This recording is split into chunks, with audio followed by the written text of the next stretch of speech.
Whenever I first started out using After Effects, for years, I would have everything in one composition, and my project was a complete mess. So I would have layers upon layers upon layers all in here, making this massive mess, and I would just have such a hard time trying to figure out where everything was. But then I started sort of using pre-compositions within compositions to help me keep organized. So for instance, if I was going to build out an animation that contained 5 different scenes, I would, originally I would have it all thrown into one big composition and it would just be a disaster. But instead I started building them into pre-comps and keeping every scene by itself. So I'm just going to go ahead and delete all this stuff that we've already made for now. We don't really need this anymore. So let me show you a quick example of what I mean.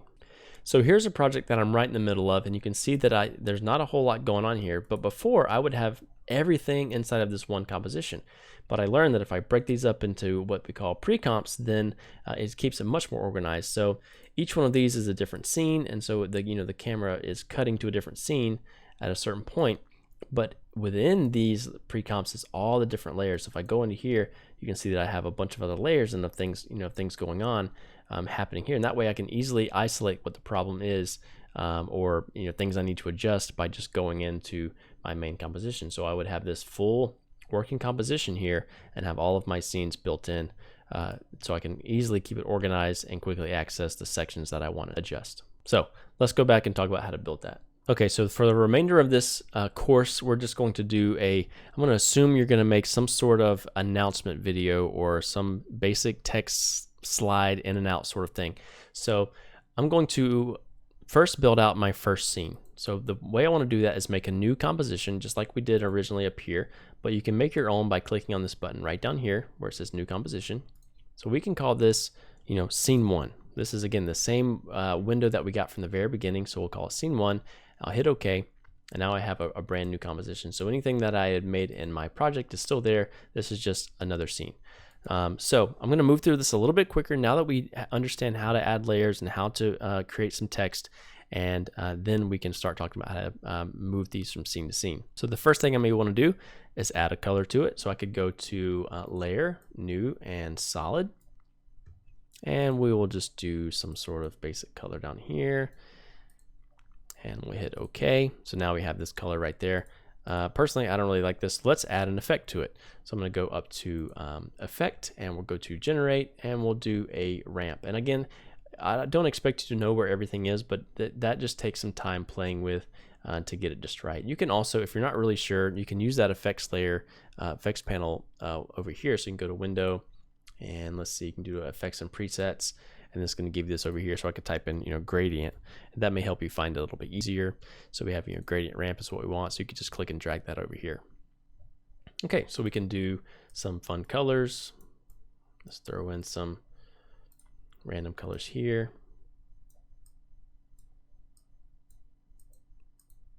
Okay, it looks good. And again, you just have your layer selected. We drug in an effect to that. It's all up here in your effects controls panel. You can add your colors. You can make you see these stopwatches here. So you could have this go from, pink and orange to blue and green. So why not? Let's just do that. So I would set some keyframes here. So I want my start color, my end color to be, that's fine there. So I'm gonna hit U on the keyboard. And now you can see that I have some keyframes down here. So I can move this down here, and we can change this color to maybe this blue, and this color to maybe this, a green of some sort. Hit OK. Cool. So now you can see it's changing over time. So if I slide this down, you just see that gradient's changing. Okay.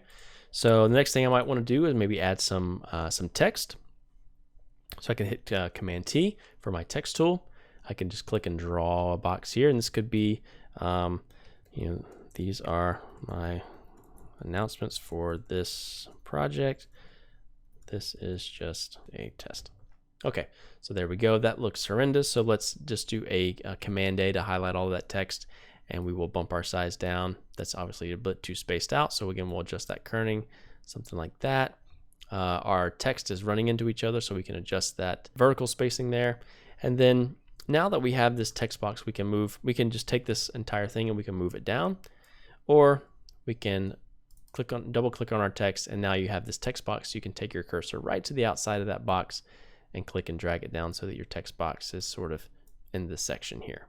So there we go. Now we have our text right there, and we can then animate this in. So we'll just leave the gradient for now. We'll just do a quick little animation. So I'm going to click on that text layer. I'm going to hit P on the keyboard for that position tool. I'm going to click on my stopwatch. And this is really, that's where we want it to end. So I'm actually going to pull this back down to maybe 2 seconds. And I want my text to be maybe coming up from the bottom.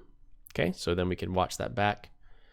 It slides up there. Again, it's very robotic. So what we did earlier is we highlighted those. We right click on a keyframe, go to keyframe assistant, and go to easy ease. And now it's a little better, like we talked about. It sort of comes to a stop, and that's not bad, but we can make it even better by clicking that graph editor and dragging this dot down there. And now it kind of flies in. Very nice. Okay, so let's say this is our first scene, right? This is what we want it to be. So let's go into, let's make a new composition right here. We'll click on this, and we'll call this main comp, okay? 1920 by 1080. We want this to be a little bit longer, so we're going to make this maybe 54 seconds. And now what I can do is just drag in that main scene we just created. So I can drag this down here, and boom, there's that scene like we talked about earlier. And if I needed to reference this or go in and change it, I would just double click on this composition. It's almost like groups. It's like making groups inside of Photoshop. Okay, so there we go. Now we have this. So let's make another one. So let's go to our scene 1 and let's duplicate this. So I'm going to just click on scene 1 and hit Command D and duplicate it. So now I have scene 2. I can double click on this and we can go into this one and change the title. I'm saying this is scene 2. Oops. Is scene 2.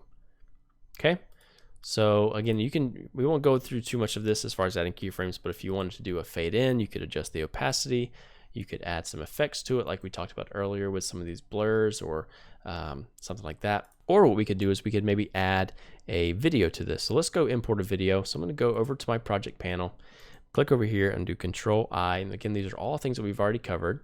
So let's find a video. Let's go to church. We'll go to just that one I was working on here. We'll just do this quick little test. So I clicked on this video. This is just a simple MP4. So what you could do is I could drag this down. I could put it in here and have this kind of animate out. Or what I would also want to do, just to keep everything separate, it's like I click on this main video that I imported, and I would maybe put this in its own composition. And I'd try not to get too far ahead of you, but I want to make sure this is just a sort of self-contained composition. So I click and drag it, and I would just drop it right on top of this thing here, and it's going to make a composition that is the same as the project file, right? So why I would do that is I'm gonna go back to scene 2. So now let's say I'm featuring maybe a mission video or a wedding video or whatever it may be, and I want to put that video in here. So it's church test comp right here. I'm just going to drag it down here, and boom, there we go. Now we have this video here playing out. If I had any changes happen to this video, all I need to do is update this composition. So I go into this one, and then I can maybe import a new video, or I can just right click on my church test layer, replace footage file, and we'll find another video. So maybe we're going to do sort of animation here. Let's see, exports video. So we'll throw in another animation, and boom. So now it just replaced that video. And so if I was in this scene 2 and I had maybe added some keyframes to this one, it would have updated that video without having to mess anything up. So that's just an easy way to keep it organized. I know I kind of went through that a bit quick. All right, so one thing that we haven't really done yet is talking about how to create some sort of mask on top of a layer. So if I was making maybe an announcement video, or if I wanted to showcase this video or whatever, and put some information to the side, then I'd want to maybe mask out a part of this screen. And I could drag it over here, but I don't want to do that. I want to just show this side of the screen. So what I would do is I would use my rectangle tool or my shape layer tool and draw some sort of mask on this. So you could use a rectangle tool. So I could draw a mask here. So I have this layer selected. I'm going to go up here and I have that rectangle, and I could click and drag and draw. I could sort of cut it out, sort of like cropping out a video. And this is great. You can do this as well. Or I could use a pen tool. So I could click on this little pen tool up here, and then I can make sort of my own custom option. So maybe I could click here. I could then click down here and maybe click and drag and make this weird little curve on there. And then now you want to connect those dots at the very end, and boom, now I have this cool sort of frame here. And I could take my text, maybe put my text over here, add some information about the video, and have it play out like that. So now that we have scene 2 somewhat done, we can now add this to our main composition. So I can go back to my main comp. I could drag in scene number 2 right down here. And there it is. I could drag this down here. And so we have our announcement slide come in there, and then maybe it transitions here. Obviously this is a rough transition, but you get the idea is that you can, then now you have all your scenes, all your information contained within these scenes. And keep in mind that you can even add keyframes to these precomps. These are acting just like layers. So if I wanted to have this animate on, I could hit P on the keyboard. I could set a keyframe. So this is where I want the final shot to be. I can maybe move this down here. I could slide this entire layer out of the way. So now you can see that that project will just slide on. So this is maybe, you know, the announcement number 2 or something like that. So they may say, oh, no, we don't want this video in there. We want something different. You can go, you know, I'd right click on that main video file, replace footage, and we'll say, we want this, we want something totally different. We're going to do an Easter video or something.